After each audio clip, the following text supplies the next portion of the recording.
In this video, we're just going to quickly finish off talking about some of the advantages of a monopoly.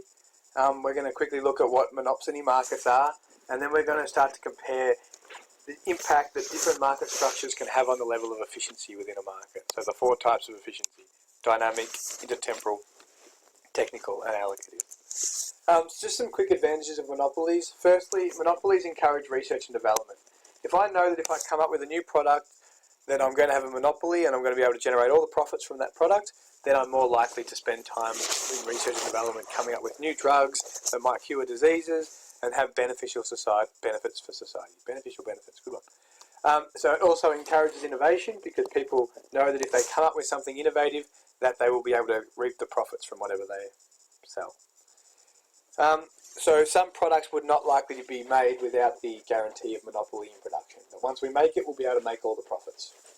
And fourthly, if businesses can generate economies of scale, it is cheaper to have one provider. Okay, by spreading their fixed costs over a greater volume of output, they're able to lower production costs, they're able to charge lower prices for consumers and achieve a more efficient allocation of resources. Monopsony power is when there is a single buyer for a product. Okay, so supermarkets, a single buyer or a couple of main buyers. And the benefits of having monopsony power is that you have a lot of influence over whoever's selling it to you. Because if you don't buy off them, they're going to lose a large percentage of their market share. So it's common with the farmers, where the supermarkets exploit the farmers to get a low price. Unfortunately, it's also the case with the government. The government supply about 2/3 of teachers, so they buy our services essentially. And because we have very little choice in who we go work for, they can often charge you a lower price, because if we don't work for them, there's a good chance we'll be unemployed. Monopsony power, buyer has the power, they charge a low price. This is just a little bit of word association. These are some concepts or some terms you want to be using when you're talking about competitive markets and concentrated markets. So these are some buzzwords: price takers, consumer sovereignty, resources are mobile, low prices, normal profits, lots of choice, so lots of buyers and sellers, lots of choice. Consumers' demands are met because of consumer sovereignty, and they are technically efficient because there's lots of competition, so they've got to keep their prices low. These are just some buzzwords for concentrated markets. They're normally price makers, and they have a great say in the price they charge. They are able to restrict output to try and maximise their profits.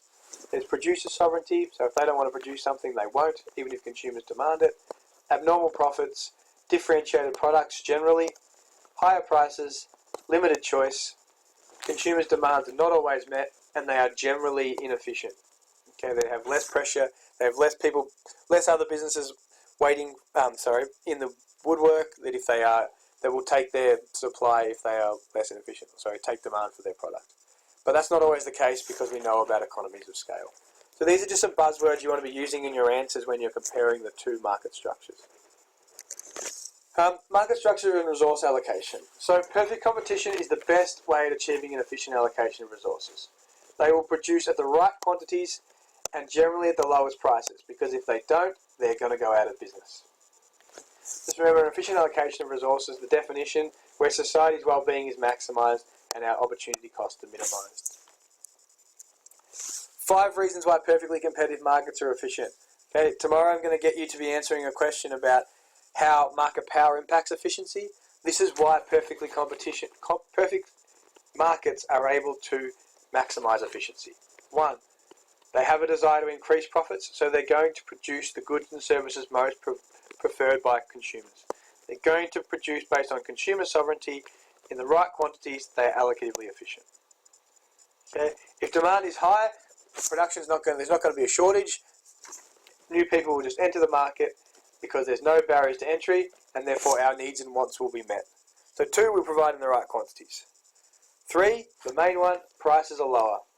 Okay, more competition. Businesses have to strive to be technically efficient. They will constantly be coming up with better production techniques to try and cut their costs. So they're going to have improved technical efficiency. They're also going to have better intertemporal efficiency because they're going to minimise their waste. Okay, they're not going to be wasteful because that will cost them too much money. Monopolists and oligopolists are often more wasteful. Factor mobility. It's easy to shift resources between one market and another. Okay, and this ensures that they're dynamically efficient. They will quickly respond to consumers' needs, which helps to improve allocative efficiency. And if suppliers don't pay close attention to what consumers are wanting, or they don't pay close attention to price signals, they will become uncompetitive. So they're always going to provide what consumers want. Summing up really briefly, okay, they make products in the most productive way. Always technically efficient. They make the right amount of products because there's no incentive to restrict output. That's allocative efficiency. And it's going to boost our non-material living standards because we get access to the products we want. And resources are going to go to areas where they are valued to meet society's wants and needs. That's why they are dynamically and allocatively efficient. Monopolists, unfortunately, they're just going to do what's in their best interest.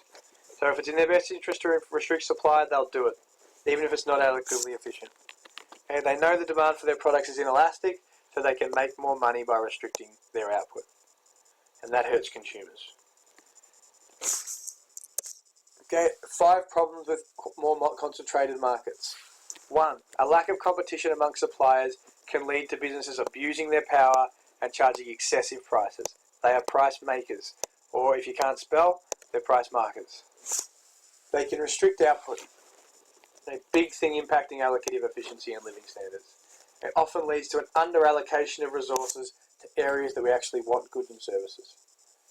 Consumers have little choice. There's only one person providing them, which to buy the product from them, leading to reduced technical efficiency. Nope. Leading to reduced allocative efficiency. We have less choice, so our satisfaction is not maximised. Okay, and they also may not use the best production techniques or inputs, and therefore they're not technically efficient. There's no one breathing down their neck to cut their costs, so that can hurt technical efficiency. It can also hurt intertemporal efficiency because there might be more wastage. And finally, there's less consumer choice and more supplier control. Okay, so they are less allocatively efficient. They also lead to a large inequity in distribution of income because if you have access to a monopoly, you're going to generate large profits. Other companies will generate really small profits. Summing up market power. Less competition and less incentive to be productive. Less incentive to invest in new technology, new production techniques.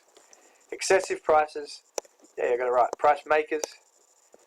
Producer sovereignty, okay, they can restrict output to maximise prices. That hurts our non-material living standards. They're more inequitable, and they can use advertising to try and distort the market and get us to buy products, even if it's not in our best interest. Last video, we're going to look at some tough questions.